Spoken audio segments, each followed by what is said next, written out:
ಪಶ್ಚಿಮ ಬಂಗಾಳದ diamond harbour ಕ್ಷೇತ್ರದ ಪಾಲ್ಟಾ ವಿಧಾನಸಭಾ ವ್ಯಾಪ್ತಿಯಲ್ಲಿ ಮತದಾನದ ವೇಳೆ ಗಂಭೀರ ಆರೋಪ ಕೇಳಿಬಂದಿದೆ. ಕೆಲವು ಮತಗಟ್ಟೆಗಳಲ್ಲಿ ಇವಿಎಂನಲ್ಲಿ ಬಿಜೆಪಿಯ ಕಮಲ ಚಿಹ್ನೆಯ ಬಟನ್ ಅನ್ನು ಟೇಪ್ನಿಂದ ಮುಚ್ಚಲಾಗಿದೆ ಅಂತ ಅಮಿತ್ ಮಾಲ್ವಿಯಾ ಆರೋಪಿಸಿದ್ದಾರೆ.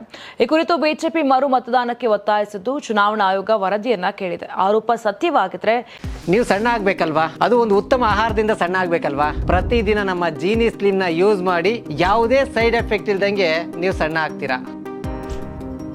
ಕ್ರಮ ಕೈಗೊಳ್ಳೋದಾಗಿ ತಿಳಿಸಿದೆ. ಇದರ ನಡುವೆ ಐಪಿಎಸ್ ಅಧಿಕಾರಿ ಅಜಯ್ ಪಾಲ್ ಶರ್ಮಾ ಮತ್ತು ಟಿಎಂಸಿ ಅಭ್ಯರ್ಥಿ ಜಹಾಂಗೀರ್ ಖಾನ್ ನಡುವೆ ಗಲಾಟೆ ನಡೆದಿದ್ದು 5 ಪೊಲೀಸ್ ಅಧಿಕಾರಿಗಳನ್ನು ಅಮಾನತುಗೊಳಿಸಲಾಗಿದೆ. ಒಟ್ಟಾರೆ ಈ ಘಟನೆ ಪಶ್ಚಿಮ ಬಂಗಾಳ ಚುನಾವಣೆಯಲ್ಲಿ ಹೊಸ ವಿವಾದ ಹುಟ್ಟುಹಾಕಿದ್ದು ಆಯೋಗದ ಮುಂದಿನ ಕ್ರಮದತ್ತ ಎಲ್ಲರ ಗಮನ ಸೆಳೆದಿದೆ.